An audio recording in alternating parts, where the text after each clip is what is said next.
허락하신 하나님의 말씀은 시편 50편 1절로 15절까지 말씀입니다. 전능하시니 여호와 하나님께서 말씀하사 해 돋는 데서부터 지는 데까지 세상을 부르셨도다. 온전히 아름다운 시온에서 하나님이 빛을 비추셨도다. 우리 하나님이 오사 잠잠하지 아니하시니 그 앞에는 삼키는 불이 있고 그 사방에는 광풍이 불리로다. 하나님이 자기의 백성을 판결하시려고 위 하늘과 아래 땅에 선포하여 이르시되 나의 성도들을 내 앞에 모으라. 그들은 제사로 나와 연약한 이들이니라 하시도다. 하늘이 그의 공의를 선포하리니 하나님 그는 심판장이심이로다. 셀라. 내 백성아 들을지어다. 내가 말하리라. 이스라엘아 내가 내게 증언하리라. 나는 하나님 곧 내 하나님이로다. 나는 내 재물 때문에 너를 책망하지 아니하리니 내 번제가 항상 내 앞에 있음이로다. 내가 내 집에서 숫소나 내 우리에서 숫염소를 가져가지 아니하리니 이는 산림의 짐승들과 뭇산의 가축이 다 내 것이며 산의 모든 새들도 내가 아는 것이며 들의 짐승도 내 것이미로다. 내가 가령 줄여도 내게 이르지 아니할 것은 세계와 거기에 충만한 것이 내 것이미로다. 내가 숫소의 고기를 먹으며 염소의 피를 마시겠느냐. 감사로 하나님께 제사를 드리며 지존하신 이에게 내 서원을 갚으며 환난 날에 나를 부르라. 내가 너를 건지리니 내가 나를 영화롭게 하리로다. 오늘 본문은 제사의 형식만 갖추고 진정한 감사와 찬송이 없는 제사, 즉 내면적 준비가 없는 제물로 하나님께 예배드리는 사람들을 책망하며 참된 예배가 무엇인지를 우리에게 말씀해주고 있습니다. 1절 2절 말씀을 통해서 전능하시니 여호와 하나님께서 말씀하사 해 돋는 데서부터 지는 데까지 세상을 부르셨도다. 온전히 아름다운 시온에서 하나님이 빛을 비추셨도다 라고 말씀하고 있습니다. 아삽은 선견자답게 하나님이 어떤 분이신지를 잘 표현하고 있습니다. 하나님을 전능하시니 하나님 여호와라고 합니다. 우리 성경에는 여호와 하나님이지만 히브리어 성경에는 하나님 여호와의 순으로 되어 있습니다. 우리가 믿는 하나님은 전능하신 분이십니다. 그것은 단지 하나님께서 모든 것을 하실 수 있다는 능력에만 포커스가 맞춰져 있는 것이 아니라 이 세상이 어떻게 되어가야 하는지를 아시는 분이라는 의미도 갖고 있습니다. 그 하나님께서는 우리같이 작은 존재까지도 인도하시기에 충분하신 능력의 하나님이십니다. 하나님은 천지 만물을 지으신 창조주이시기 때문입니다. 하나님께서 지으신 천지 만물 안엔 나 자신도 포함되어 있음은 두말할 나위가 없습니다. 그래서 하나님께서는 나를 나보다 더 잘하시는 분이십니다. 여호와는 스스로 존재하시며 현존하시는 분, 또 나와 동행하시는 분이십니다. 그래서 우리는 날마다 하나님의 인도하심을 받을 수 있습니다. 그리고 예루살렘을 온전히 아름다운 시온이라고 합니다. 온전히는 완전한, 완벽한 이라는 의미를 갖고 있습니다. 예루살렘은 자연 경관이 아름다운 도시가 아닙니다. 숲도 별로 없는 광야 같은 곳입니다. 눈으로 보기에는 그저 평범한 언덕에 불과합니다. 그럼에도 그곳이 완벽하게 아름다운 곳이 될 수 있는 이유는 하나님께서 만나주시기로 약속하시고 언약을 두신 성전이 있기 때문입니다. 하나님의 온전하심으로 인해서 그곳이 온전히 아름다운 곳이 됩니다. 그래서 하나님께서 임재하시는 곳은 모두 온전한 아름다운 곳이 될 수 있습니다. 우리의 삶의 모든 자리들, 우리의 가정과 일터 등이 하나님의 하나님 되심으로 온전히 인정하는 곳이라면 그곳은 하나님의 온전하심으로 인하여 아름다운 곳으로 바뀌게 됩니다. 하나님께서는 해 돋는 곳에서부터 지는 데까지 온 세상을 불러 모으신 이유를 본문에서 이렇게 말씀하고 있습니다. 하나님이 자기의 백성을 판결하시려고 위 하늘과 아래 땅에 선포하여 이르시되 나의 성도들을 내 앞에 모으라. 그들은 제사로 나와 언약한 이들이니라 하시도다. 하나님께서는 하나님의 백성으로 삼으신 이스라엘 백성들이 드리는 제사의 내용과 태도에 대해서 점검하시겠다고 하십니다. 하나님께서는 이스라엘 백성들과 시내산에서 언약을 맺으셨습니다.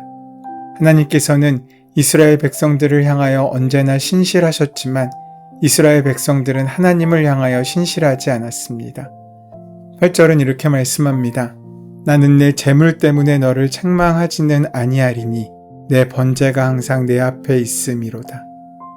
이스라엘 백성이 드리는 번제가 하나님 앞에 항상 있다고 하는 것은 매일 드리는 상번제인 것으로 여겨집니다. 그리고 재물 때문에 책망하지 않으시겠다고 하는 것은 그들이 드린 재물에는 소홀함이 없었다는 것을 의미할 수 있습니다. 그러나 그렇다고 해서 그들이 드린 제사가 온전하다는 것은 결코 아니었습니다. 그들의 제사에 다른 문제가 있었음을 지금 돌려서 말씀하시는 것으로 보입니다. 이스라엘 백성이 하나님께 드린 제사는 겉으로 보기에는 아무런 문제가 없어 보입니다. 제물로 드려진 짐승도 온전한 것이었고 그 짐승으로 매일 번제를 드렸습니다. 하지만 하나님께서는 그 예배를 기뻐하지 않으셨습니다. 하나님께서 주목하시는 것은 제물이 아니라 제물을 드리는 예배자의 마음입니다. 아무리 진귀하고 값비싼 제물을 준비하였다고 할지라도 그것을 드리는 마음이 부정하다면 그것은 부정한 예물이 될 수밖에 없습니다. 부정한 예물로 드리는 제사가 참되게 거룩한 예배가 될 수는 없는 것은 너무나 당연한 일입니다. 하나님께서 기뻐하시는 제물은 그러하기에 감사의 마음입니다. 감사는 하나님을 인정하고 신뢰하는 자만이 드릴 수 있는 믿음의 제물입니다. 그 감사가 없는 신앙은 참된 신앙일 수 없습니다. 감사를 잃어버린 신앙 속에는 참 기쁨이 없습니다. 하나님께 감사로 드리지 않는 예배는 참된 예배가 아닙니다. 신앙인은 신앙의 기술적인 측면에서 온전하고 원숙하게 예배를 드리는 자가 아니라 우리의 온전한 마음을 하나님께 드리는 귀한 예배의 아티스트로 승화되고 성숙할 수 있어야 합니다. 그러기 위해서 감사는 훈련되어야만 합니다. 신앙은 훈련되어지는 것입니다. 기도하는 것, 찬양하는 것, 말씀을 읽는 것, 예배를 드리는 것, 섬기고 봉사하는 그 모든 것들이 원래 우리의 성정일 수 없습니다. 그것은 훈련되어질 때 우리의 것이 될 수 있습니다. 그래서 우리가 우리의 영적인 도약을 이루기 위해서 필요한 것이 훈련되어지고 숙련되어지는 것입니다. 그것은 바로 신앙의 기쁨을 갖는 진정한 신앙의 전문가가 되는 것입니다. 그것은 감사하면서 기도하는 것입니다. 감사하면서 찬양하는 것입니다. 감사하며 말씀을 읽고, 감사하며 예배를 드리고, 감사하며 섬기고, 감사하며 봉사하는 일입니다. 이 감사가 사라지면 우리는 억지로 하게 되고, 사람들의 눈치 때문에 하게 되고, 그저 습관 때문에 하나님의 일을 감당하게 됩니다. 그렇게 드리는 봉사와 헌신이 결코 기쁨이 될 수 없고 우리를 부담스럽게 만들게 할 것은 자명한 일입니다. 하나님께서 우리에게 주시려는 것은 결코 무거운 멍에나 부담이 아니라 참된 기쁨입니다. 하나님은 누구에게 그 기쁨과 즐거움을 주십니까? 하나님께서는 하나님을 감사하고 인정하는 자에게 기쁨과 즐거움을 허락하십니다. 감사는 진정으로 용기를 가진 사람만이 할 수 있는 것입니다. 감사하려면 먼저 선택하고 집중해야 합니다. 게으른 사람은 결코 감사하면서 인생을 살아갈 수 없습니다. 불평하는 사람은 사시사철을 살아도 못마땅할 수밖에 없습니다. 봄이 되면 겨울에 얼었던 것이 녹아 길가가 질척인다고 지저분하다고 불평합니다. 여름이 되면 너무 덥고 해충이 많다고 불평합니다. 가을이 되면 쓸쓸하다고 불평합니다. 겨울이 되면 춥고 눈 때문에 미끄럽다고 불평하게 됩니다. 그러나 반대로 감사하는 사람은 사계절 내내 하나님께서 내게 감사할 이유를 주셨다고 고백할 수 있는 믿음의 은혜를 느끼며 또 누리며 살게 됩니다. 봄이 되면 아름다운 새싹이 돋아날 것을 기대하면서 감사합니다. 여름이 되면 생명력 넘치는 수목들이 귀하게 자라나는 것을 보며 감사합니다. 가을이 되면 풍성한 열매를 맺는 오곡백과를 보며 감사합니다. 겨울이 되면 추위 속에서도 산을 아름답게 치장하시는 눈의 경치를 보며 감사할 수 있습니다. 사랑하는 여러분, 불평과 감사는 결코 믿음의 사람의 태도일 수 없습니다. 그것은 인간의 결정입니다. 그 결정이 반복하면 습관이 됩니다. 이 습관은 내 삶의 인격 속에 뛰어들어오게 되고 결국 우리 인생의 열매로 남습니다. 그러다 보면 내 인생이 바뀌게 됩니다. 불평하는 사람은 인생을 삐딱하게 보고 모든 것이 안 된다고 불평하며 절망하며 말합니다. 자기 자신만 불평하는 것이 아니라 다른 사람에게도 불평과 염려를 전염하며 살게 됩니다. 우리의 인생은 내 믿음이 결정합니다. 우리가 불행해지기를 원한다면 불평하며 살면 됩니다. 그러나 행복하고 기쁘게 살기를 원한다면 하나님을 인정하고 순종하며 감사하면 됩니다. 우리가 어떤 것을 결정하는지는 나에게 달려 있습니다. 불평을 만드는 사람이 될지 감사를 이루는 믿음의 사람이 될지는 내 결정에 달려 있습니다. 여러분은 어떤 길을 선택하시겠습니까? 성경은 우리에게 말씀합니다. 항상 기뻐하라. 쉬지 말고 기도하라. 범사에 감사하라. 이것이 그리스도 예수 안에서 너희를 향하신 하나님의 뜻이니라. 이것이 바로 하나님의 뜻이십니다. 기뻐하되 항상 기뻐하고 기도하되 쉬지 말고 기도하고 감사하되 모든 것을 감사할 줄 아는 마음을 가져야 합니다.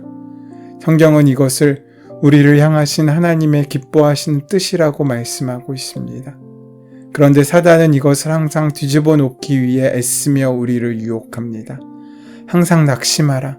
항상 우울해해라. 쉬지 말고 염려하고 쉬지 말고 근심하라. 범사에 불평하라. 범사에 원망하고 살라. 이것이 너희를 향한 사단의 뜻이니라. 그렇다면 여러분은 어떻게 살아가야겠습니까? 하나님의 사람으로 살겠습니까? 사단의 사람으로 살아가겠습니까? 감사하면서 살면 하나님의 사람이 되고 불평하면서 살면 사단의 사람이 될 것입니다. 그만큼 감사란 소중한 것입니다. 우리 인생에 감사가 있다는 것은 우리가 지금 하나님의 사람이 되어 있다는 증거입니다. 그러하기에 우리가 이 감사를 잃어버리면 아무리 많은 것을 가지고 있다고 해도 소용이 없어지고 부질없는 것입니다. 감사가 없는 예배, 감사가 없는 찬양, 감사가 없는 말씀, 감사가 없는 예배, 감사가 없는 봉사와 수고는 헛된 것입니다. 우리가 하나님 앞에 나올 때마다 감사의 노래, 감사의 찬양을 하는 이유가 여기에 있습니다. 감사하는 사람은 성숙한 신앙인입니다. 감사하면 하나님의 축복을 받고 있는 것입니다. 우리가 주님의 성전에 나아갈 때마다 우리는 번제물을 들고 나아갑니다. 그런데 그 번제물을 귀하게 만드는 것은 우리가 어떠한 마음을 가지고 번제물을 하나님께 드리느냐에 달려 있습니다. 13절 말씀에 내가 숫소의 고기를 먹으며 염소의 피를 마시겠느냐라고 하나님께서 말씀하십니다. 내가 숫소의 피를 먹고 싶어서 너에게 숫소의 피를 제물로 드리라고 말하겠느냐? 내가 염소의 피에 굶주렸겠느냐? 내가 그렇게 가난한 존재이더냐? 세상의 모든 것이 다 내 것이 아니더냐? 내가 너의 재물이 탐나서 너에게 그런 요구를 하는 그런 존재이겠느냐? 나는 내가 가장 소중히 여기는 것을 아까워하지 않고 나에게 감사함으로 드리는 너의 마음의 진실함을 보기 원한다. 아무리 돈과 재물을 많이 바친다고 하더라도 그 감사하는 마음이 없다면 그것은 예배가 아니다. 감사하는 마음으로 내게 가져올 때 나는 그것을 기쁘게 받겠다. 하나님께서 우리에게 원하시는 것은 돈과 재물이 아니라 우리의 마음입니다. 그 마음은 감사하는 마음이고 그 마음을 통하여 하나님은 우리의 전부를 받기 원하십니다. 그렇게 예배하는 자에게 주님이 말씀하십니다. 환난 날에 나를 부르라. 내가 너를 건지리니 내가 나를 영화롭게 하리로다. 힘들고 어려운 환난의 날에 우리가 부를 만한 구원의 이름이 있다는 것이 얼마나 든든한 일입니까? 오늘 주님께서는 그 이름을 우리에게 약속하시고 허락하십니다. 감사의 제물을 드리는 사람, 마음의 예배를 드리는 사람, 그 진심을 가지고 하나님께 나아가는 사람에게 말입니다. 감사의 예배로 하나님께 드리는 사람이 결국 하나님을 영화롭게 만듭니다. 사랑하는 여러분, 우리가 하나님을 영화롭게 하는 것은 다른 것이 아닙니다. 하나님께 감사의 마음을 드리며 그 감격스러운 마음으로 하나님께 제물을 드리고 예배를 드릴 수 있다면 그것으로 하나님께서는 기뻐하시며 우리의 예배를 받으실 것입니다. 오늘 그 감사함으로 하나님 앞에 나아가 우리에게 주시는 모든 것을 마음껏 누리는 하나님의 귀한 자녀가 되는 은혜가 함께 하시기를 소원하고 축원합니다. 은혜의 주님, 지금 우리가 비록 환난 가운데 있을지라도 하나님께서 우리와 함께 하심을 기억하며 감사함으로 우리의 마음을 드리는 참된 예배자가 될 수 있도록 인도하시고 함께하여 주시옵소서. 예수님의 이름으로 기도드립니다. 아멘. 오늘 이 아침 우리에게 허락하신 본문의 말씀이 오늘 나에게 주신 하나님의 말씀으로 만나지기 위하여 본문의 말씀을 깊이 묵상하시고 함께 기도하는 시간 가지도록 하겠습니다. 함께 기도합니다.